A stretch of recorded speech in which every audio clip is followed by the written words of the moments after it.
Hari ini Tuhan akan mengagetkan kita semua, saudara. Siap dikagetkan? Ya. Dikagetkan dalam hal apa? Sampai hari ini masih banyak orang Kristen yang menganggap Tuhan itu hanya jadi tempat untuk kita minta tolong. Masih banyak menganggap Tuhan seperti ATM. Tahu maksudnya? Pokoknya perlu apa-apa asal masukkan kartu ATM, pinnya langsung dapat duit. Nah, hari ini kita akan dikejutkan oleh Tuhan, saudara. Kalau terus kita menganggap Tuhan seperti itu, taunya hanya minta tolong, sakit minta sembuh, nggak punya duit minta duit, punya masalah menangis, Tuhan tolong. Hari ini kita harus berubah. Kita nggak boleh jadi anak-anak terus, setuju? Kita harus jadi dewasa. Bahkan kalau ada di antara kita, maaf, karena saya belum lama punya teman, ya kalau saya berkata kurang baik, ya puji Tuhan, akhirnya anak itu meninggal. Dia itu cacat lahir, saudara. Gangguan pada otaknya, kesalahan waktu melahirkan, waktu pertolongannya itu, sehingga anak ini nggak bisa ngomong, nggak bisa duduk, nggak bisa berdiri, lumpuh total. Anak laki sampai umur 21 dia meninggal. Jadi sampai umur 21 itu kalau dia ke kamar mandi kemana mesti digendong. Saya bisa lihat hati seorang mama, luar biasa, liurnya nggak pernah berhenti. Bayangkan 21 tahun. Bisa bayangkan kalau kita jadi orang tua seperti itu, ya. Nah, maka itu kita nggak akan bangga. Kalau anak kita sudah 20 tahun lebih umurnya, tapi masih seperti anak 5 tahun, bangga nggak? Apa kita mau banggakan? Nah, begitu pula kita. Berapa tahun kita jadi Kristen? Kita harus menuju kedewasaan. Setuju? Harus terus meningkat. Maka itu jangan jadikan Tuhan hanya tempat untuk minta tolong. Sudah waktunya untuk kita seperti anak kepada orang tua. Kalau anak saudara seumur 20 tahun lebih, 25, 27, lalu terus minta uang, kira-kira sedih nggak punya anak seperti itu? Walaupun kita nggak akan minta uang dari anak sedapat-dapatnya, tapi kalau anak kita sudah 20 tahun lebih, hampir 30, 30-an tahun, masih minta uang terus dari kita, betapa sedihnya kita. Lalu apa yang kita banggakan pada anak kita? Kalau mereka sudah mulai dewasa, mereka mulai ngomong, "Papa, nanti saya akan teruskan apa yang Papa kerjakan." Kira-kira kalau saudara punya anak bisa ngomong seperti itu, bangga nggak? Bangga sekali. Karena anak kita akan meneruskan apa yang kita akan kerjakan. Nah, seperti itu. Salah satu tanda kedewasaan kita adalah kalau kita bisa meneruskan apa yang Papa kita kerjakan. Katakan amin. Karena pekerjaannya belum pernah selesai sampai hari ini di muka bumi. Itu sebabnya perlu sekali kita bisa mengerti kehendaknya. Maka jadi Kristen jangan hanya minta yang enak-enak, tapi sudah waktunya untuk kita menjadi dewasa. Mari kita buka kitab Ulangan pasal yang ke-32.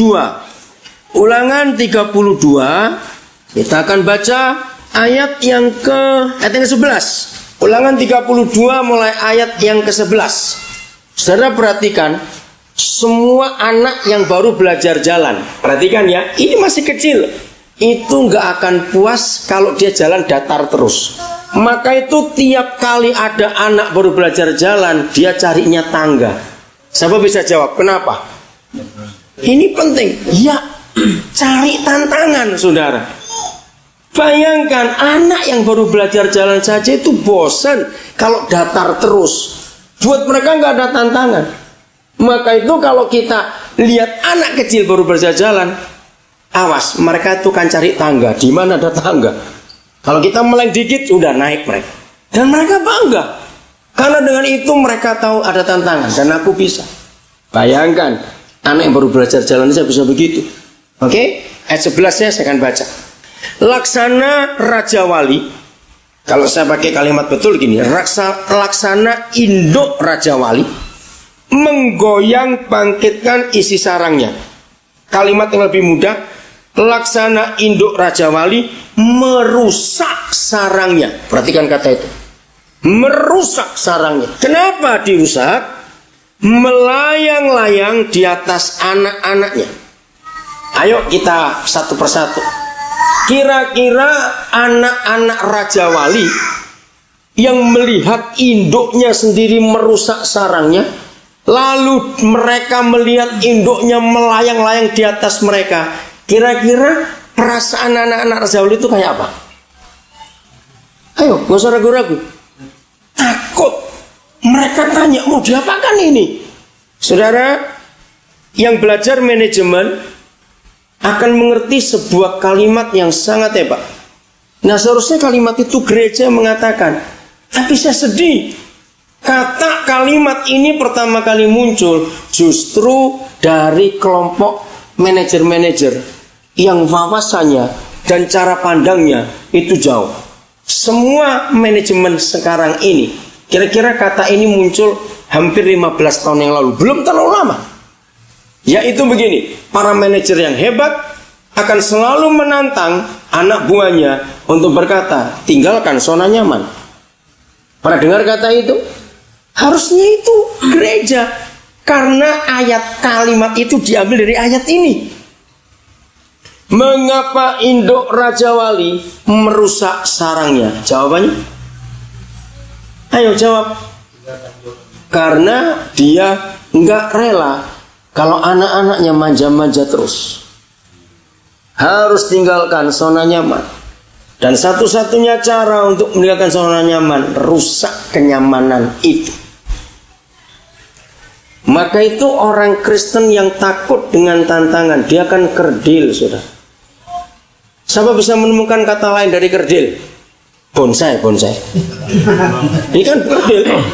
Nah, kalau bonsai pohon itu mahal, makin kerdil makin mahal. Kalau Kristen bonsai celaka, saudara. Bahasa Surabaya arek tuwek. Itu nggak enak sekali buat arek tuwek. Arek itu anak-anak, tuwek itu tua. Mana bisa ada anak-anak tua? Kenapa ada arek tuwek? Ya karena yang sudah tua nggak gede-gede, maunya anak-anak terus. Nah, maka itu jangan takut persoalan. Saudara, saya hamba Tuhan yang cukup aneh, beda dengan banyak yang lain. Kalau saya di gereja-gereja datang, lalu Kristen datang maju, tolong doakan persoalan saya bentak. Jangan didoakan persoalan. Kalau perlu minta lagi yang lebih berat. Kok nggak ada yang amin? Amin. Lu serius, saudara? Dengan makin beratnya persoalan itu, otomatis otot-otot iman kita makin kuat. Siapa yang punya teman lifter atau bodybuilding, tanya mereka. Walaupun tidak semua kita pernah mencoba itu, tapi semua kita ngerti. Pertanyaannya, mereka yang latihan itu makin lama bebannya makin ringan atau makin berat yang dipikul? Makin berat. Karena buat mereka itu tantangan. Harus makin lama makin berat. Nah, begitu pula konsep iman kita. Kalau sudah berani menghadapi begitu banyak tantangan sekarang, minta lagi lebih besar. Jadi para manajer modern ini selalu takut dengan kemapanan atau zona nyaman itu. Manajer yang benar, dia akan takut dengan jebakan kemapanan itu. Karena manajer yang benar, dia harus cari tantangan baru. Seorang manajer akan bangga dan merasa dihargai kalau dia disuruh ngurus sebuah perusahaan yang akan hancur. Itu manajer yang benar. Kira-kira kenapa? Karena tantangannya besar. Manajer yang goblok, cari yang aman. Yang sudah jalan, tinggal jalanin saja. Nah, itu manajer goblok. Induk Raja Wali membiarkan anak-anaknya ketakutan dengan mengobrak-ngabrik zona nyaman dalam hidupnya. Melayang-layang di atas anak-anaknya, mengembangkan sayapnya. Lihat, menampung seekor. Seharusnya kata seekor demi seekor. Terus mendukungnya di atas kepak sayapnya. Maka itu lagu bagaikan Raja Wali itu salah besar. Bagaimana terbang di bawah kepak sayap Raja Wali? Ya jatuh. Saya pernah ngomong pada pengarangnya sebelum itu masuk RCTI, ubah dulu. Nggak bisa kita terbang di bawah sayap Raja Wali, ya jatuh. Coba renungkan. Terbang itu di atas punggung Raja Wali, bukan di bawah kepak. Kecuali dikempit, beda. Ya, yang nggak Jawa nggak ngerti kata dikempit, saya nggak tahu bahasa Indonesianya apa. Lalu betul kata dikempit sebenarnya bahasa Indonesia apa ya? Lain, dikelek lain lagi tuh, Jawa juga. Jadi saudara, begitu sarangnya rusak, anaknya bingung. Lalu dia di punggung induknya. Lihat ayat 12, ini penting. Demikianlah Yahweh sendiri menuntun dia, dan tidak ada Tuhan asing menyertai dia. Oke, nggak diwakilkan. Nah itu Sasa naik lagi, naik turun, biarin aja dia suka itu. Itu anak kecil, suka tantangan. Saudara, maka itu belajarlah dari anak-anak. Karena Tuhan Yesus berkata, belajarlah dari anak-anak. Masih ingat itu? Oke, saya tuh punya hobi agak unik. Bulan-bulan pertama kami menikah, istri saya bingung lihat hobi saya yang satu ini. Hobinya apa? Saya itu paling suka, dan itu bisa berjam-jam saudara, ngeliatin wajah bayi yang sedang tidur. Sampai istri saya tuh heran, kamu tahu apa? Saya belajar. Saudara, bawa orang stres, bukan ke psikolog atau ke psikiater, bayar mahal. Suruh lihat bayi tidur, nanti dia sembuh. Loh betul, kenapa? Ayo siapa bisa jawab? Kenapa saya hobi melihat wajah bayi tidur? Polos, satu, terus. Bukan polosnya aja, ada satu lagi. Yang bisa pernah punya anak masa lupa saya aja nggak punya anak aja tahu. Kenapa? Tenang saudara. Aduh, kalau lihat wajah bayi tidur itu enak sekali. Nah orang stres saya ajari begitu, nggak tahu malu kamu. Dia nggak punya ATM tidurnya nyenyak. ATM banyak nggak bisa tidur, goblok kamu. Loh betul tidak? Malu dong sama bayi. Maka itu Tuhan Yesus berkata, belajarlah kepada anak-anak. Jadi kalau ada orang stres, carikan bayi tidur. Jangan bawa kemana-mana, itu gratis, nggak bayar. Wajah bayi tidur itu menyenangkan, saudara. Terus, di antara wajah bayi, satu perbuatan anak kecil, bukan bayi lagi, ini anak-anak. Siapa kira-kira bisa menjawab? Apa yang saudara paling suka melihat wajah anak-anak kalau dia sedang melakukan apa? Ada satu saja yang luar biasa. Itu nah, waktu anak itu bohong. Saudara pernah perhatikan kalau anak kecil bohong? Ayo coba renungkan. Banyak yang lupa ini kita. Saya tidak bisa menggambarkan wajah anak kecil bohong. Gemes gitu melihat ini. Kenapa yuk? Lah ayo sudah pernah punya anak itu. Anak kecil itu nggak bisa bohong. Ngomongnya bohong, yang diomong itu bohong, tapi wajahnya ngomong enggak. Bisa ngerti maksud saya? Lu ya atau tidak, coba renungkan. Wajah anak kecil kok bohong itu, aduh itu manis dan indah sekali. Karena mereka nggak bisa munafik. Nah kalau kita bujuan mau segede-gede begini, suka bohong kita ini masalahnya. Nah maka terus belajar seperti anak kecil. Kalau mau bohong pasti ketahuan karena wajahnya nggak bisa sembunyi. Betul nggak, coba saya tanya ini, ya atau tidak? Anak kecil kok bohong itu luar biasa saudara. Wajahnya itu menyenangkan sekali. Nah sekarang saya tanya lagi yang ketiga. Apa bedanya wajah bayi tidur dan wajah kita tidur? Apa bedanya? Ada perbedaannya. Saya kagum pada Roh Kudus waktu dia ngomong itu sampai saya tertawa. Apa bedanya? Kalau anak kecil tidur bagaimana wajahnya? Kalau wajah kita tidur bagaimana? Maksudnya nggak pernah ngeliatin temannya tidur? Oke, jawab. Bukan ngoroknya. Anak kecil pun ada yang ngorok kok. Kayaknya toh. Saya berapa kali ketemu anak kecil ngorok. Gini sekarang. Itu jawaban Roh Kudus. Maka itu dengan Roh Kudus itu luar biasa. Ada guru yang hebat. Apa-apa kita bisa tanyakan pada dia. Roh Kudus jawab gini pada saya. Di wajah anak kecil tidur nggak ada gambar duit. Jawab iya atau tidak? Di wajah kita duit semuanya kalau tidur. Maaf. Betul tidak? Maka itu tidurnya nggak bisa nyenyak. Karena begitu hitungannya kurang melek lagi, duh gimana ini? Kalau anak kecil nggak pusing. Loh, iya Sasa, tertawa. Maka itu saudara, kumpul dengan anak kecil itu menyenangkan sekali. Kita bisa kaya dengan kebenaran. Maka itu banyak orang yang kalau mendengar saya ngajar, mereka kata, kamu tuh belajar dari buku apa? Saya mau beritahu kepada saudara 80% pewahyuan yang saya terima sehingga saya bisa ajarkan. Itu kalau saya kumpul anak-anak. Sungguh mereka itu dosen-dosen yang luar biasa, hargai mereka. dosen yang hebat. Maka itu kalau sampai ada orang tua bisa ribut dengan anak yang goblok-blok si tua satu itu, bukan anaknya. Ingat ini baik-baik. Orang tua tidak pernah boleh bertengkar dengan anak. Saya belajar dari mana? Nah ini kembali pada anak-anak itu. Maka itu kalimat firman Yesus katakan, belajar dari anak-anak. Saya belajar betul-betul. Dengar saudara, kalau sampai kita berkata sebagai orang tua, Papa nggak tahu kamu itu mau diomongin apa lagi.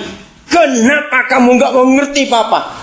Nah saya ajari anak-anak semua, termasuk kamu Michael. Sana umur berapa? Ya sebelah jadi kamu. Umur berapa kamu sekarang? 13. Papamu yang mana? Oh ini tuh, oke. Maaf Pak, saya cuma tanya. Saya ajari kamu juga kalau papa mau ngomong gitu ya. Dengar baik-baik anak-anak, ajarin semua. Awas. Kalimat itu 1000% salah. Salahnya di mana? Kenapa kamu nggak mau ngerti papa? Nah, salahnya di mana? Sebab, ya terbaliknya di mana? Dengarkan ini hukum Kristus yang luar biasa. Antara kita orang tua dengan anak, siapa yang pernah jadi siapa duluan? Nah, orang tua yang pernah jadi mereka belum pernah jadi kita. Bagaimana mereka nggak pernah jadi kita ngerti kita? Gobloknya itu lu ngomong pakai apa itu? Betul tidak saudara? Maka itu mau dihitung dengan ilmu apa saja, anak nggak pernah bisa salah. Yang salah pasti kita, karena kita ngajarnya salah. Maka itu anak jadi salah. Anak-anak itu harus diberi kesempatan untuk mereka bisa berargumentasi sejak kecil. Nah, di sini kesalahan orang tua timur yang merasa hebat. Orang tua nggak bisa salah, anak yang salah. Itu pendapat yang salah. Ternyata sejak kecil anak-anak itu sudah bisa berargumentasi. Tahu kata itu ya? Sejak kecil anak-anak sudah bisa punya pendapat. Tanya pendapatnya. Kemarin malam di Balikpapan saya ngajar ini. Sampai hari ini masih banyak. Bahkan saya pernah menghitung, kira-kira 80 sekian persen masih banyak mama khususnya yang bertengkar dengan anak gara-gara makan. Awas ini. Siapa mama-mama yang ribut terus karena anaknya nggak mau makan? Kembali gobloknya si mama. Dengarkan baik-baik. Siapa yang ngajar anak itu makannya 3 kali sehari? Nggak ada aturannya, saudara. Anak itu jam makannya belum 3 kali sehari. Kita bisa 3 kali sehari karena kita memang suka makan. Anak-anak itu makan nggak punya jam. Maka itu mereka nggak usah dikasih makan kalau mereka nggak butuh makan. Kalau mereka belum lapar, anak nggak mau makan. Maka itu saya marah kalau sampai ada pembantu nyuapin makanan sampai keliling ke tangga jalan terus gitu. Itu salah besar saudara. Nggak boleh. Anak itu harus makannya itu di meja makan. Jadi kapan memberi makan anak? Nggak harus 3 kali sehari. Waktu anak itu minta. Begitu mereka minta makan, kasihlah makan. Karena itu jam makannya. Kalau nggak jam makannya, nggak usah berkelahi.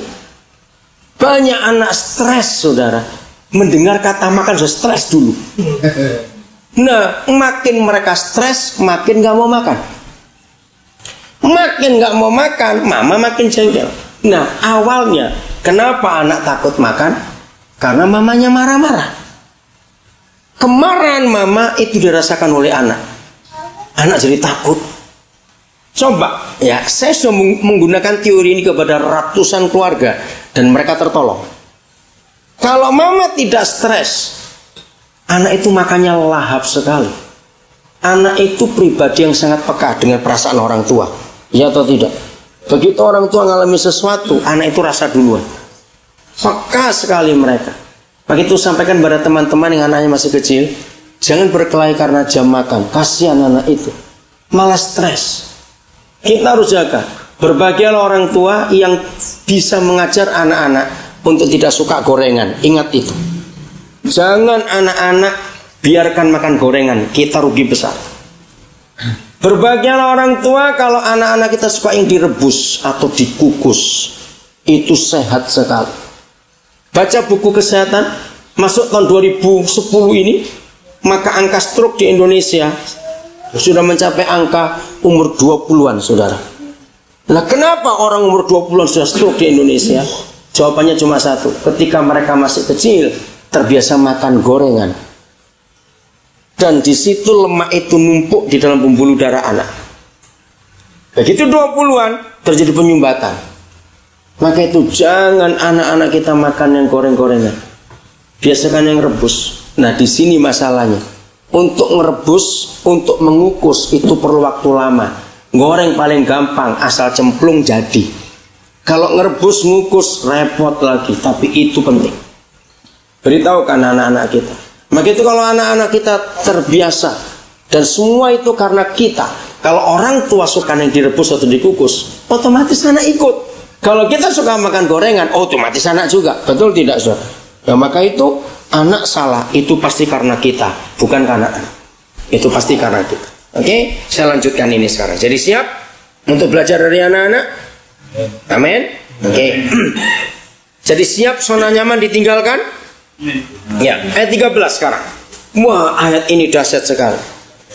Sebelum ayat 13, ya, masih ulangan 32. Jadi saya akan ajak saudara mikir begini. Walaupun kita nggak pernah lihat langsung, mungkin ada yang pernah lihat filmnya. Kalau saudara lihat National Geographic atau Animal Planet, ini pernah dimasukkan. Saudara, ketika induk Raja Wali itu mendukung seekor anaknya, diajak terbang, itu tinggi sekali, harus setinggi-tingginya. Dan hebatnya Raja Wali itu sudah tahu batas oksigen, sehingga anak ini nggak akan mati. Begitu terbang sampai tinggi, mari kita tanya, apa yang dibuat oleh si anak Raja Wali supaya dia nggak lepas dari dukungan induknya? Anak Raja Wali bagaimana? Makasih Kau sekian. Ya, bagaimana? Mencengkram, saudara. Maka itu induk Raja Wali akan koyak punggungnya kalau anaknya lebih dari 2. Sebab tiap anak itu ditarik ke atas terbang, bukan cuma mencengkeram dengan kukunya, paruhnya gigit bulu-bulunya. Kenapa? Karena takut. Nah, begitu makin sakit punggung itu, si induk merasakan, dia makin yakin anaknya aman. Itu hebat induk Raja Wali. Jadi buat dia, tanda sakit itu menandakan anak ini betul. Dan dia makin tinggi. Begitu dia rasa cukup oksigennya, nggak bisa lebih ke atas, akan mati tuh anak karena oksigen makin tipis. Saudara, cengkeraman makin kencang, maka dia akan hentakkan tubuhnya. Supaya apa? Anak itu lepas. Pertanyaannya, waktu anak ini lepas, anak itu belajar apa? Nah, yang selama ini nggak pernah tahu kalau sayapnya bisa dipakai, nggak pernah tahu. Tapi karena dipaksa dengan ketakutan itu, dia tahu. Nah, hebatnya induk Raja Wali ini, begitu anaknya lepas, dia menungkik, saudara. Itu kecepatnya 100 km per jam Raja Wali itu. Maka itu kalau saudara lihat mereka, Raja Wali itu bisa melihat paling dekat, paling jauh itu 3 km dari udara. Jauh sekali. 3 km dia tahu ikan itu bergeraknya kemana. Dan hebatnya lagi, dia bisa mengatur kecepatan dan mengukur. Kalau dia menungkik sekian kilometer per jam, maka ikan itu sampai di mana berenang. Maka itu ketika dia mendekati air, langsung kakinya bisa nangkap ikan itu. Itu hitung dulu, saudara. Raja Wali itu burung yang paling hebat, betul. Nah, mengapa dia menungkik cepat ke bawah? Siapa bisa jawab? Jaga. Iya, jaga. Sambil dia lihat ke atas. Kalau dia lihat anaknya kepayahan, dia akan naik lagi untuk tampung lagi di pundaknya. Dia akan tunggu sampai nafas anaknya teratur dulu. Anak itu nyengkeram lagi. Begitu dia yakin anaknya sudah tenang, nafasnya sudah teratur, dia hentakkan lagi. Itu berkali-kali sampai anaknya bisa terbang.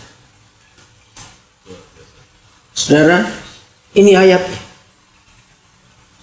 Maka itu kenapa semua papa ingin dari kecil anaknya bisa mandiri, diajar bisnis, didorong. Ya nak, maju. Ayo kamu coba, mesti bisa. Itu luar biasa. Maka itu Kristen kalau kita hanya taunya minta tolong saja. Kapan kita dewasanya? Lagi sekali jangan takut dengan tantangan. Bisa berkata amin? Karena itu indah. Oke? Nah, kalau itu sudah terjadi, lihat ayat 13. Dibuatnya. Siapa yang buat? Bapak kita, induk Raja Wali. Dibuatnya kita. Saya ganti kata kita ya, dia itu karena bicara soal kita. Dibuatnya kita. Bagaimana? Wah, ini hebat sekali. Sebelum ada pesawat zaman dulu, tapi ini sudah bicara soal pesawat, bukan? Loh, kok enggak amin? Dibuatnya kita berkendaraan mengatasi bukit-bukit di bumi. Karena pesawat. Loh, ya atau tidak, saudara? Ayo. Mengapa dunia mengatakan persoalan hidup itu seperti bukit-bukit, gunung-gunung? Betul tidak, saudara? Itulah gunung-gunung kita harus daki, lembar kita turuni. Itulah hidup. Tapi luar biasa. Kalau kita sudah terlatih terbang sejak masih anak-anak, ketika zona nyaman dihancurkan, maka kita bisa terbang. Sesungguhnya kita sedang berkendaraan, kendaraan kemenangan Tuhan mengatasi bukit-bukit itu. Tingginya bukit dan tingginya gunung itu masih sama atau berapa pendek atau bertambah tinggi terhadap dua kelompok orang. Kelompok pertama yang berjalan di darat dan kelompok pertama yang terbang mengatasi bukit. Gunungnya sama atau berubah? Ayo, gunungnya sama atau berubah? Sama. Yang beda mananya? Cara jalan. Kendaraan apa yang kita pakai? Kalau kita masih pakai mobil, jalan kaki, ya gunungnya tetap tinggi. Tapi kalau kita berkendaraan seperti 13 ini, kecil. Amin. Nah, maka itu kekristenan kita harus seperti ini. Harus mulai dewasa. Berani dengan tantangan. Kita nggak takut dengan masalah. Kita berkendaraan mengatasi bukit-bukit itu, mengatasi gunung-gunung, dan memakan hasil dari ladang. Dibuatnya dia mengisap madu dari bukit batu dan minyak dari gunung batu yang keras. Jadi anak Raja Wali itu sudah terbang dan cari makan sendiri. Bukit-bukit buat mereka nggak masalah lagi, karena mereka sudah bisa terbang. Nah, itulah kekristenan yang Tuhan kehendaki sampai hari ini dalam kehidupan kita. Kita mau tetap jadi anak-anak atau kita mau tambah dewasa? Jawabannya cuma satu. Kalau ingin dewasa, jangan hindari tantangan, carilah tantangan. Beda loh. Cari tantangan dan cari masalah beda. Jangan cari masalah dalam hidup. Itu lain lagi ceritanya. Ini cari tantangan. Nggak puas dengan apa yang ada. Saudara, betapa indahnya hidup yang benar di dalam kekristenan ini. Kalau kita tahu yang Papa maksudkan itu sungguh sedahsyat ini. Kita lanjutkan. Kita buka kitab Keluaran. Kalau kita sudah dewasa, saudara, seperti yang Dia tetapkan atas kita sesuai umur kita, pertumbuhan kita, maka kita akan sampai kepada konsep ini. Ya, Keluaran 33 ayat 17. Salah seorang saya minta untuk membaca ayat ini. Keluaran 33 ayat 17 bunyinya begini. Berfirmanlah Tuhan kepada Musa, juga hal yang telah kau katakan ini akan kulakukan, karena engkau telah mendapat kasih karunia di hadapanku, dan aku mengenal engkau. Luar biasa. Kalau saudara cuma membaca begitu saja, mungkin rahasianya gak akan kebongkar. Tapi kalau saya beri pertanyaan ini, saudara akan kaget. Baca lagi sambil saya tanya. Semua lihat. Sudah, baca lagi ya. Pelan-pelan aja dalam hati. Saya akan munculkan pertanyaan ini. Siapa yang menuruti siapa? Ayo baca. Siapa yang menuruti siapa? Siapa yang melakukan permintaan siapa? Ayo baca. Siapa yang melakukan permintaan siapa? Ayo, gak usah ragu-ragu, yang lain jawab. Ayo, yang lain. Yang sebelah sana? Ayo, jawab. Siapa nuruti siapa? Iya. Nah, betulkah begitu? Sejak kapan kau nuruti manusia? Nah, saya tahu saudara ragu-ragu jawab karena kok aneh. Betul enggak? Saudara perhatikan, berfirmanlah Yahweh, juga hal yang telah kau katakan itu Musa akan kulakukan. Apa enggak gila ini? Sejak kapan Tuhan menuruti kita manusia? Saudara, inilah rahasia yang luar biasa. Ternyata janji ini enggak cuma untuk Musa, tapi untuk setiap kita yang mau diajak jadi dewasa. Nanti kita akan lihat, hanya ada 2 penyebab sampai Yahweh bisa nuruti manusia, yaitu nuruti Musa. Nah, lebih hebat lagi, saudara, maka itu kalau baca Alkitab minta Roh Kudus terangkan. Juga hal yang telah kau katakan ini. Kata juga hal yang telah kau katakan ini, itu berarti baru kali itu atau sudah ada sebelumnya. Nah, lebih gila lagi kan? Jadi sejak kapan ini yang Maha Kudus nurutin Musa? Kok bisa? Saya tanya kepada saudara, kalau saudara kenal seorang pemilik showroom mobil terbesar di Samarinda, dan bukan mobil bekas, ini showroom mobil Eropa, ada Audi, Mercedes, BMW misal gitu, mobil Eropa semua, kaya, showroom besar. Anaknya baru umur 7 tahun, anak kandung, bukan anak angkat, bukan anak pegawai, anak kandung. Minta 1 mobil saja kepada papanya, dikasih tidak? Enggak. Kalau saya dikasih, goblok si bapak, celaka ini anak. 7 tahun kok minta mobil dikasih, walaupun papanya punya showroom. Betul? Kapan akan ada kata-kata kepada anak ini? Kalau papa meninggal, ini bagian. Kan sama bukan apa yang kau katakan, papa kan lakukan. Saudara, konsep ini yang penting. Tadi sepanjang perjalanan dari Balikpapan ke Samarinda, kami berlima 1 mobil. Kami diskusi banyak. Saya selalu tekankan, semua pertanyaan yang keluar dari hidup kita tentang Tuhan selalu akan terjawab kalau hubungan kita sebagai anak dan dia sebagai papa. Apa saja, kalau kita bisa menemukan konsep hubungan ini, menjadi Kristen itu nggak akan sulit. Coba renungkan. Seringkali kita nggak jadi anak dengan dia. Ada 2 saja syaratnya. Di ayat ini juga, coba kembali ayat 17. Nah, perhatikan kata karena. Sudah ketemu kata karena di ayat itu? Nah, setelah kata karena, itu dalam tata bahasa Indonesia, kalau ada kata karena, itu menerangkan apa? Menunjukkan apa? Because menunjukkan alasan. Kenapa Musa, aku bisa nurutin kamu? Ini rahasianya. Cuma 2 saja. Ini gak bicara rajin memberi perpuluhan, rajin puasa, enggak saudara, enggak saudara. Maka itu saya marah kalau ada gereja korbannya perpuluhan terus, seperti tentu mata duitan saja.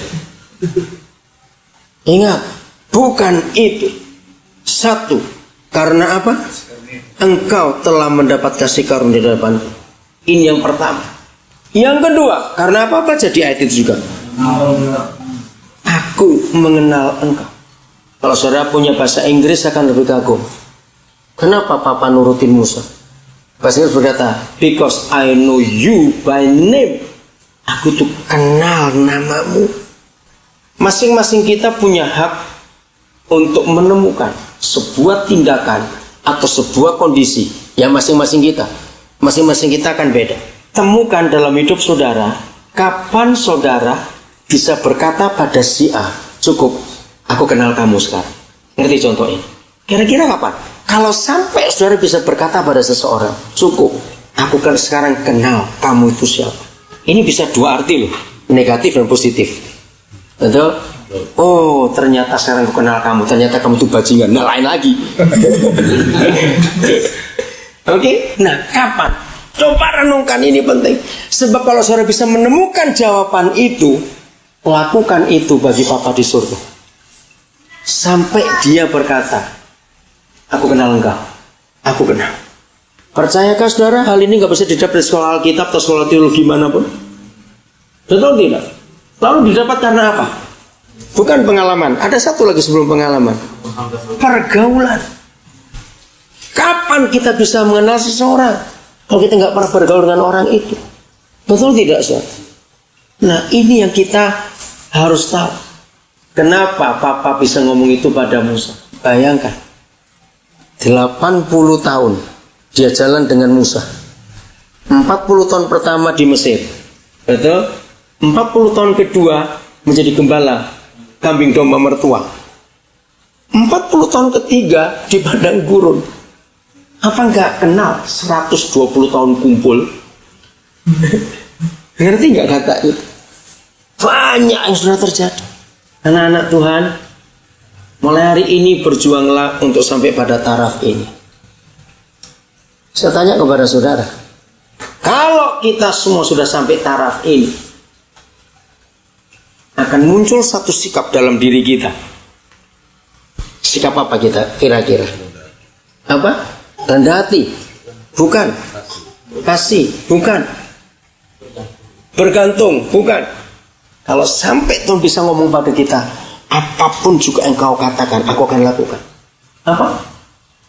Hati-hati kalau doa. Lo betul enggak? Sebab salah ngomong diturutin juga artinya. Lo boleh saya berpikir seperti itu? Betul, akan hati-hati, saudara.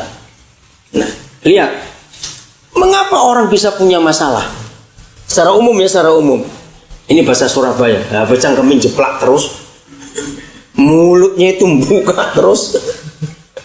Saudara, maka itu kita harus lihat. Jadi, hari ini saudara temukan. Kalau aku bisa ngomong pada temanku, sekarang aku kenal kamu, itu kira-kira kenapa? Boleh toh? Jadi saya nggak bisa memberikan kriteria karena masing-masing kita beda. Kapan saudara bisa bicara pada teman saudara? Cukup aku kenal kamu saudara. Begitu pula sebaliknya. Kapan teman kita akan ngomong pada kita? Cukup aku kenal kamu saudara. Nah, kalau sudah ketemu itu, buatlah itu pada Papa di surga. Biasanya yang paling umum, saudara, ujian yang paling umum di dunia ini, dan itu ada di Alkitab, itu dengan uang. Ya, seorang teman sudah meninggal, namanya Pendeta Samuel Elkanah. Itu pendiri Bukit Doa Getsemani di Ungaran. Dia ngomong gini pada banyak kami. Saya itu heran lihat orang Kristen, kok dititipin duit seringkali kurang, titipin omongan lebih. Coba renungkan kata-kata itu. Ya toh, seringkali kita nambah-nambahin kalau omongan. Kalau titipin uang kurang. Nah, ternyata dari dulu ujian itu soal uang ternyata, saudara. Coba baca dulu satu ayatnya, jangan saudara pindah dari Keluaran. Lukas 16 ayat yang ke-12. Lukas 16 ayat yang ke-12. Ya, 16 ayat 12. Coba salah seorang bacakan. Ternyata ribuan tahun yang lalu Papa kita di surga memberi ujian itu. Dan jikalau kamu tidak setia dalam harta orang lain. Oh maaf, ya oke, itu dulu boleh ya. Terus siapakah yang akan menyerahkan hartamu sendiri kepadamu? ya. Coba baca ayat 11 dulu. Udah saya kelompatan ya, dari 11. Jadi, jikalau kamu tidak setia dalam hal mamon yang tidak jujur, siapakah yang akan mempercayakan kepadamu harta yang sesungguhnya? Saudara, firman ini sangat hebat. Maka itu yang mata duitan renungkan ayat ini pasti sudah bertobat. Katakan amin. Mamon yang tidak jujur itu uang. Mamon itu sebuah dewa yang sangat kejam. Ya, kalau istilah kita setan. Nah, saya itu sudah lama mengajak berapa teman. Ayolah kita tuh kembali pada konsep itu. Di dalam Lukas 16 itu Tuhan Yesus kalau ngomong uang itu pasti setan. Nah, saya itu kalau gereja setuju mulai hari ini ya, asal setuju tapi susah. Ayo mulai hari ini kita semua ngomong uang itu setan. Sekarang bayangkan anak kita, ma minta setan 5.000, anak kan mikir, wih banyak betul. Setanmu berapa di dompet sekarang? 2 juta. Ayo setan banyak betul. Setanmu berapa di bank? 4 miliar. Oh juga banyak setan 4 miliar. Jadi uang itu setan pada zaman Yesus. Bagus bukan kalau kita ngomong itu sekarang, saudara? Memang setan, betul dia itu. Lo betul nggak? Kakak adik kandung bisa bunuh-bunuhan gara-gara uang. Anak dengan orang tua kandung bisa putus hubungan gara-gara uang. Suami istri berapa banyak cerai gara-gara uang. Betul? Sahabat baik bisa ribut gara-gara uang. Jadi setan betul kalau kita salah menggunakan dia. Nah, seluruh dunia itu setuju kalau berkata bahwa harta itu adalah uang. Betul tidak? Tiap kali kita ngomong harta, pasti ngomong uang dong ya. Walaupun itu mobil, kalau nggak ada uang mau beli mobil pakai apa? Oke? Nah, lihat ayat 11 tadi. Ternyata Tuhan Yesus itu berkata, harta yang sesungguhnya itu bukan uang. Karena ada kata ini, kalau kamu tidak jujur dengan mamon yang tidak jujur, siapa yang akan, baca terus, mempercayakan hartamu yang sesungguhnya? Nah, kalau itu bukan uang dong harta sesungguhnya. Maka itu salah kalau sudah ngejar uang. Walaupun kita butuh uang untuk hidup, tapi harta itu bukan uang itu. Nah, ini sulit amennya. Karena selama ini taunya uang terus. Ternyata harta itu bukan uang, saudara. Ada yang tak ternilai dengan uang. Saya percaya semua kita mengerti akan hal itu, betul? Ada yang lebih daripada uang dalam hidup ini, dan itulah harta. Maka itu ada tulisan yang nggak tahu siapa pengarangnya. Uang bisa membeli tempat tidur yang mahal, tapi uang nggak bisa beli tidur. Betul? Berapa bulan yang lalu saya itu kaget. Teman saya itu cerita, kami baru beli tempat tidur 33 juta. Hah? Kenapa semahal itu? Terus cerita, dibuat dari ini, dari itu. Terus saya ngomong, yang penting bukan tempat tidurnya, yang penting itu hatimu. Mahal segitu tempat tidurmu, kalau kamu nggak tenang juga nggak tidur. Betul nggak, saudara? Kan bukan karena tempat tidurnya. Uang bisa beli obat yang mahal, tapi uang nggak bisa beli kesehatan. Uang bisa beli alat-alat hiburan yang jutaan. Ya, sound system di rumah, TV, stereo bisa beli yang puluhan juta sekalipun. Tapi uang nggak bisa beli sukacita. Dan banyak yang lain lagi yang bisa dibeli dengan uang. Tapi ada banyak hal juga yang nggak bisa dibeli dengan uang. Dan itulah harta sesungguhnya. Maka itu kalau cari uang jangan ngoyo-ngoyo. Tahu kata ngoyo? Ngoyo itu apa ya bahasa Indonesianya? Ngotot Jawa lagi. Keras, paksa, giat. Nah itu istilah saya paling gak suka. Banting tulang, peras keringat. Ya siapa yang gak sakit tulang dibantingin goblok. Aduh kok tulang dibantingin bagaimana itu? Ya sakit semua, remek sudah itu remuk. Jadi salah kalau cari uang sampai begitu tuh salah. Saya menemukan kebenaran yang luar biasa, saudara. Mengapa ada orang kaya pelit, tapi mengapa ada orang cukup tapi murah hati? Tahu jawabannya? Kalau berkat itu karena Tuhan, orang itu pasti nggak pelit. Kalau berkat itu karena kekuatan sendiri, dia pasti pelit. Sebab dia tahu susah payahnya bangun pagi, keringatan semua, kepanasan. Nah itu orang akan pelit. Tapi kalau karena Tuhan, nggak akan. Betul? Nah, jadi tanya, aku pelit atau tidak? Jawab sendiri ya, jangan ngomong. Masing-masing dalam hati. Oke. Nah, saudara, saya mau beritahu rahasia ini. Ternyata Papa mengajar saya, dan saya nggak akan ambil itu. Tapi ini benar. Percayalah, ini bukan setan. Kalau setan sudah sering. Kita dengar Gunung Kawi, kita dengar tuyul. Betul loh, saudara, itu bisa kaya. Jangan ditiru ya. Tapi yang ini bukan setan, hukum alam. Ada 3 yang hukum alam berikan. Orang itu bisa kaya tanpa Tuhan. Jadi nggak usah bertobat, berdosalah, nggak apa-apa. Tapi pasti kaya.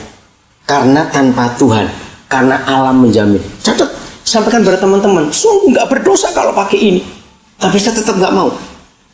Nomor 1, Orang itu bisa kaya tanpa Tuhan kalau dia dapat warisan tiba-tiba. Loh ya atau tidak? Betul. Bulan Juni yang lalu ada orang dari Nepal, ya, namanya Indra Tamang. Itu masuk berita headline di Indonesia, di Amerika. Dia bulan Juni itu dapat warisan. Tiba-tiba dia kaya mendadak karena dapat warisan dari orang tua angkatnya, 14 juta dolar berupa 3 apartemen, berlian dan lukisan-lukisan mahal. Pemiliknya itu nggak punya anak. Tahun 72 pemiliknya ini kakak beradik bintang film Hollywood, membuat film di Nepal tahun 72. Indra ini baru umur 19 tahun. 6 bulan buat film, maka dua kakak beradik ini nginep di satu hotel. Indra ini pelayan restoran hotel. Selama 6 bulan itu mereka dua jatuh hati pada anak muda ini. Kok baik, manis kelakuannya. Mereka uruskan visa, diadopsi jadi anak angkat. Bulan Juni mereka mati berurutan. Dan ternyata surat wasiat dibuka oleh pengacara, semuanya jatuh ke Indra Tamang ini. Nah, kaya mendadak bukan? Nggak usah berdoa. Nomor 1, oke. Nomor 2, nah ini dia. Kerjalah yang rajin, saudara. Ya, betul nggak orang rajin itu pasti kaya? Iya, hukum alam kok tanpa Tuhan. Yang lain buka jam 8, saudara buka jam 4. Yang lain tutup jam 6, saudara tutup jam 10. Ya pasti kaya, percaya. Tanpa Tuhan berdosalah nggak apa, karena alam menjamin. Setelah itu yang ketiga ini kuncinya, pelitlah. Serius saudara, kalau beli ikan kepalanya saja, sup selama 3 hari. 3 hari kepala ikan di sup, makan kuahnya.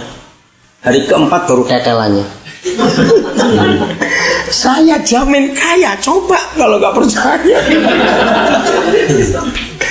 Kira-kira ya atau tidak? Coba jawab. Nah ya sudah, nggak usah Tuhan. Maka itu jangan bilang aku kaya karena Tuhan. Nggak ada ayatnya juga. Karena orang dunia bisa aku nggak Tuhan pun kaya kok. Nah, iya toh. Maka itu jangan ngukur harta itu adalah uang. Salah. Karena kita dapat rahasianya. Ada harta yang sesungguhnya yang Bapa sediakan buat kita, yang dunia nggak pernah ngerti. Tapi ujiannya karena uang. Banyak kali kita nggak tahu ayat 12 Lukas 16 itu. Siapa yang sering kali kalau pinjem barangnya orang bilang, tadi itu rusak, nggak ikut punya kok, nggak ikut punya, awas.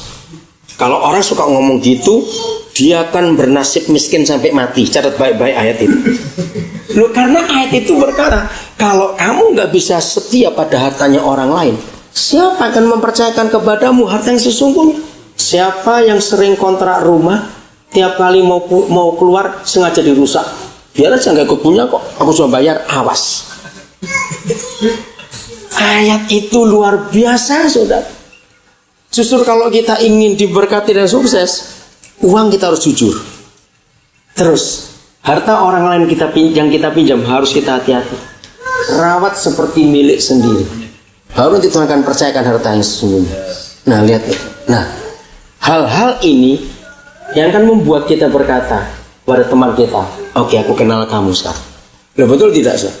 Dari kelakuan kita sehari-hari. Bagaimana kita dengan Bapa di surga? Tunggu sampai suatu hari dia berkata, oke, aku kenal kamu, saudara. Wih, kalau dia sampai sudah ngomong begitu, saudara, udahlah, doa kita nggak perlu kenceng-kenceng, nggak perlu panjang-panjang. Baru ngomong terus jawab. Hebat nggak itu? Kalau kita hidup sungguh-sungguh dalam kebenaran. Kembali ke Keluaran 33. Soal nomor 1. Kenapa Papa kenal Musa? Kenapa Papa bisa nuruti Musa? Karena dia kata, karena engkau mendapat kasih karunia di hadapan. Apa itu kasih karunia? Kita lihat ayat 16. Ya. Ayat 16, masih ulangan Keluaran 33. Dari manakah gerangan akan diketahui? Ini pengakuan Musa sendiri. Dari manakah gerangan akan diketahui bahwa aku telah mendapat kasih karunia di hadapanmu?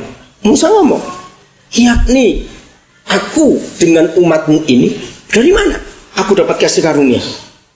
Karena ini, bukankah karena engkau berjalan bersama-sama dengan kami, sehingga kami, yaitu aku dan umatmu ini, dibedakan dari segala bangsa yang ada di muka bumi.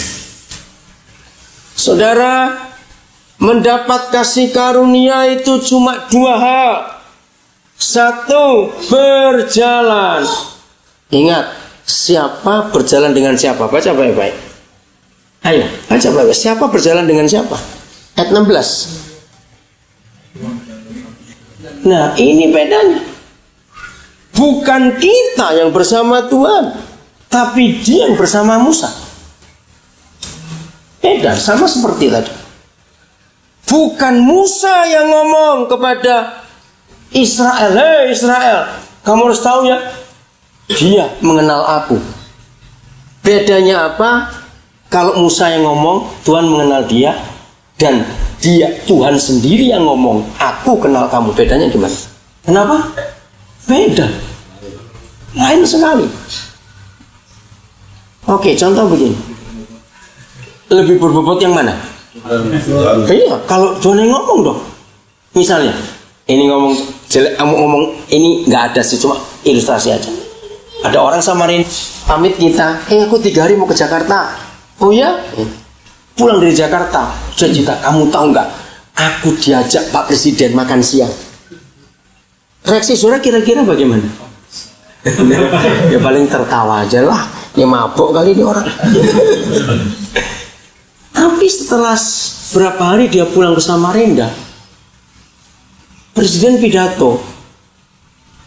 Dalam pidato dalam satu acara terus ngomong, berapa waktu yang lalu ada orang Samarinda bernama ini, saya pergi dengan dia. Beda tidak? Kalau orang Samarinda ngomong aku pergi dengan Presiden, betul tidak saudara? Nah itu dia. Kalau kita bicara Tuhan besertaku, ya memang Immanuel.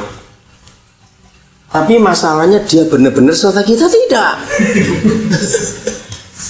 Ini kan lain lagi persoalannya. Musa mendapat kasih karunia karena dia tahu Tuhan berjalan bersama dengan kami. Lalu yang kedua itu tadi, sehingga kami dibedakan. Maka itu saudara, kalau dunia begitu banyak khawatir, terus kita ikut khawatir lah, bedanya di mana? Kita nggak bedanya di mana? Terus bagaimana Tuhan kita? Jadi tahu semuanya. Kapan induk Raja Wali itu tahu anaknya nggak perlu disuapin lagi? Tahu kalau induk burung anaknya belum bisa cari makan sendiri, dia pasti kirim makanan tiap hari, bukan? Kapan induk Raja Wali akan tahu anaknya nggak perlu cariin makanan? Ketika sudah bisa terbang sendiri, dia lepas. Nah di situ Tuhan bicara kepada kita, aku kenal kamu sekarang. Bukan salah kalau kita sering minta, tapi kalau selalu minta itu jadi salah. Ayat terakhir, Yeremia 29. Tiap kali ada pendeta ngomong Yeremia 29 langsung muncul ayat 11 gitu. Enggak, sudah enggak. Jangan cuma ayat itu yang dihafalkan. Ayat 12 yang kita harus hafalkan sekarang. Enak saja yang taunya berkat-berkat melulu. Iya. Atau tiap kali 29 pasti ngomong ayat 11 kan gitu, bukan? Enggak, saudara. Ayat 12 yang kita lihat. Apabila kamu mencari aku, kamu akan menemukan aku. Betul, itu Papa yang baik. Apabila, maaf, ayat 12 saya kok baca 13, saudara diam saja, saya salah. Maaf, ayat 12 saya baca salah. Dan apabila kamu berseru, apa kata lain berseru? Bukan berteriak, berseru kok memanggil. Ya, berteriak. Datang dan datang untuk berdoa kepadaku, maka aku akan mendengarkan kamu. Berseru yang pertama, Papa akan datang. Ayat 13. Apabila kamu mencari aku, kamu akan menemukan aku. Yang ketiga ini luar biasa. Apabila kamu bagaimana? Menanyakan aku dengan ayat 14, aku akan memberi kamu menemukan aku. Stop dulu. Nah, kembali pada hukum tadi. Hubungan kita dengan Bapa di surga, hubungan anak dengan orang tua. Saya akan pakai fase ini. Ada 3 fase untuk kita. Sasa umur berapa sekarang? Setahun setengah. Semua anak kecil kalau manggil mamanya itu pelan atau berteriak? Berteriak. Kalau bangun pun pasti nangis duluan. Nah, itu anak kecil. Apabila kamu berseru kepadaku dan berdoa, aku akan datang. Tapi kalau Sasa ini sudah mulai umur 8 tahun, ingat yang pernah punya anak? Ma, panggil-panggil waktu bangun. Mamanya lagi sibuk di dapur. Bagaimana reaksi mama? Bukan diomelin, bukan marah, jangan. Bukan dibiarin, salah.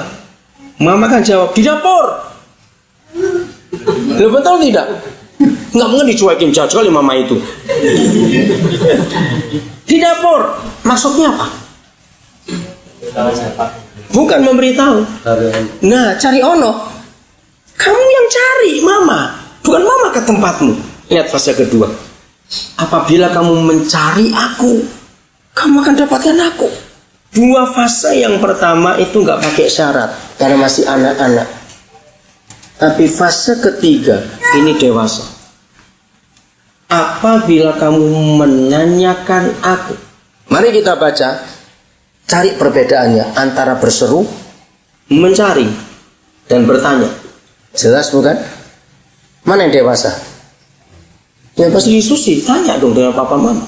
Maka itu yang ketiga ada syaratnya. Dengan segenap hati, jangan asal-asal. Yang 2 pertama nggak perlu pakai syarat.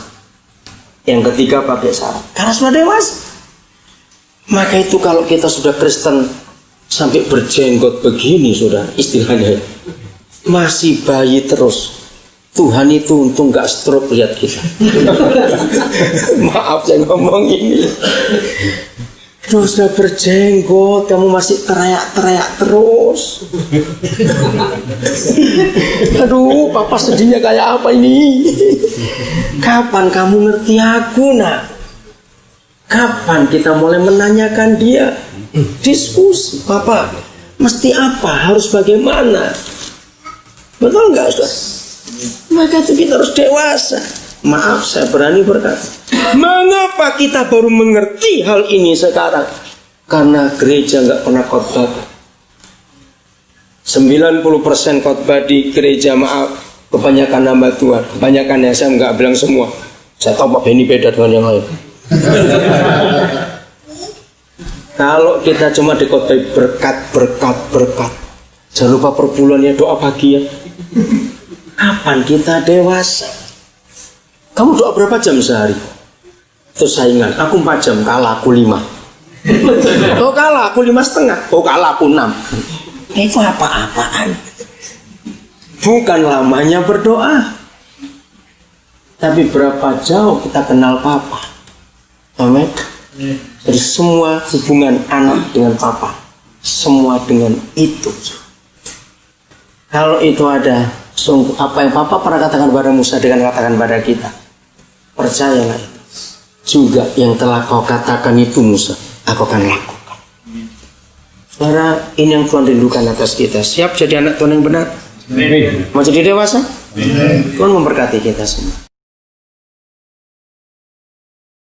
Hari ini Tuhan akan mengagetkan kita semua, saudara. Siap dikagetkan? Ya. Dikagetkan dalam hal apa? Sampai hari ini masih banyak orang Kristen yang menganggap Tuhan itu hanya jadi tempat untuk kita minta tolong. Masih banyak menganggap Tuhan seperti ATM. Tahu maksudnya? Pokoknya perlu apa-apa asal masukkan kartu ATM, pinnya langsung dapat duit. Nah, hari ini kita akan dikejutkan oleh Tuhan, saudara.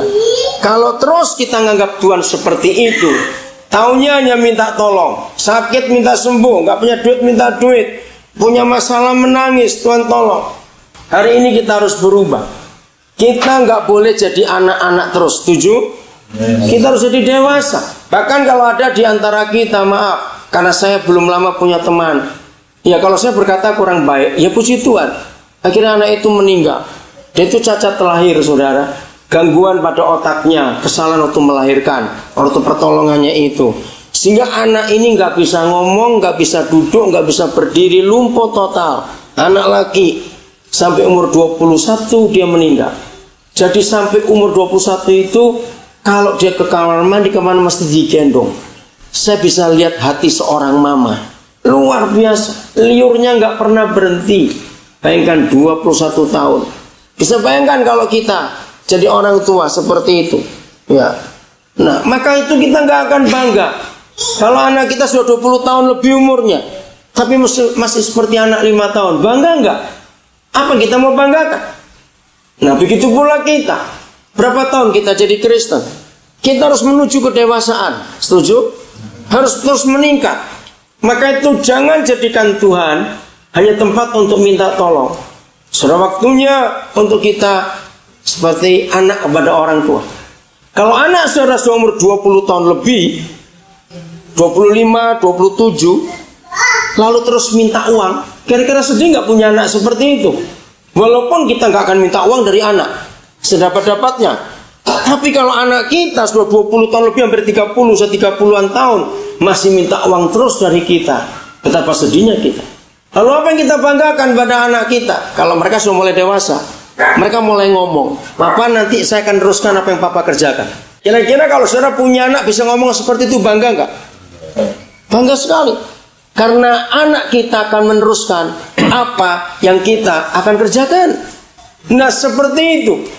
Salah satu tanda kedewasaan kita adalah kalau kita bisa meneruskan apa yang Papa kita kerjakan. Katakan amin. Karena pekerjaannya belum pernah selesai sampai hari ini di muka bumi. Itu sebabnya perlu sekali kita bisa mengerti kehendaknya. Maka jadi Kristen jangan hanya minta yang enak-enak, tapi sudah waktunya untuk kita menjadi dewasa. Mari kita buka kitab Ulangan pasal yang ke-32. Ulangan 32. Kita akan baca ayat yang ke-11. Ulangan 32 mulai ayat yang ke-11. Saudara perhatikan, semua anak yang baru belajar jalan, perhatikan ya, ini masih kecil, itu nggak akan puas kalau dia jalan datar terus. Maka itu tiap kali ada anak baru belajar jalan, dia carinya tangga. Siapa bisa jawab kenapa? Ini penting. Ya, cari tantangan, saudara. Bayangkan anak yang baru belajar jalan saja itu bosan kalau datar terus. Buat mereka nggak ada tantangan. Maka itu kalau kita lihat anak kecil baru belajar jalan, awas, mereka itu kan cari tangga. Di mana ada tangga? Kalau kita meleng dikit, udah naik mereka. Dan mereka bangga.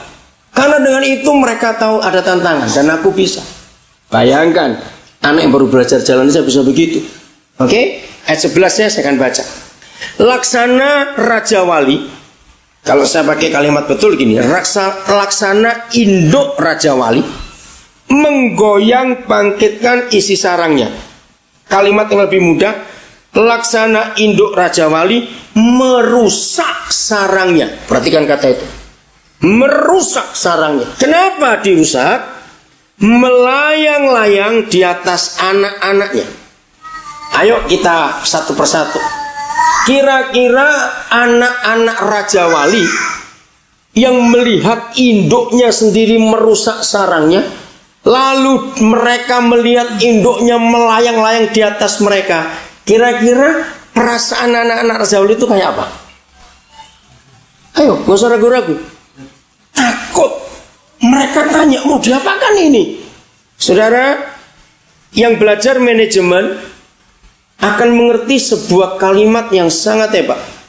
Nah, seharusnya kalimat itu gereja mengatakan, tapi saya sedih. Kata kalimat ini pertama kali muncul justru dari kelompok manajer-manajer yang wawasannya dan cara pandangnya itu jauh. Semua manajemen sekarang ini, kira-kira kata ini muncul hampir 15 tahun yang lalu, belum terlalu lama. Yaitu begini, para manajer yang hebat akan selalu menantang anak buahnya untuk berkata, tinggalkan zona nyaman. Pernah dengar kata itu? Harusnya itu gereja. Karena ayat kalimat itu diambil dari ayat ini. Mengapa induk Raja Wali merusak sarangnya? Jawabannya? Ayo jawab. Karena dia nggak rela kalau anak-anaknya manja-manja terus. Harus tinggalkan zona nyaman. Dan satu-satunya cara untuk meninggalkan zona nyaman, rusak kenyamanan itu. Maka itu orang Kristen yang takut dengan tantangan, dia akan kerdil, saudara. Siapa bisa menemukan kata lain dari kerdil? Bonsai. Ini kan kerdil. Nah, kalau bonsai pohon itu mahal, makin kerdil makin mahal. Kalau Kristen bonsai celaka, saudara. Bahasa Surabaya, arek tuwek. Itu nggak enak sekali buat arek tuwek. Arek itu anak-anak, tuwek itu tua. Mana bisa ada anak-anak tua? Kenapa ada arek tuwek? Ya karena yang sudah tua nggak gede-gede, maunya anak-anak terus. Nah, maka itu jangan takut persoalan. Saudara, saya hamba Tuhan yang cukup aneh, beda dengan banyak yang lain. Kalau saya di gereja-gereja datang, lalu Kristen datang maju, tolong doakan persoalan saya bentak. Jangan didoakan persoalan. Kalau perlu minta lagi yang lebih berat. Kok nggak ada yang amin? Amin. Lu serius, saudara? Dengan makin beratnya persoalan itu, otomatis otot-otot iman kita makin kuat. Siapa yang punya teman lifter atau bodybuilding? Tanya mereka. Walaupun tidak semua kita pernah mencoba itu, tapi semua kita ngerti. Pertanyaannya, mereka yang latihan itu makin lama bebannya makin ringan atau makin berat yang dipikul? Makin berat. Karena buat mereka itu tantangan. Harus makin lama makin berat. Nah, begitu pula konsep iman kita. Kalau sudah berani menghadapi begitu banyak tantangan sekarang, minta lagi lebih besar.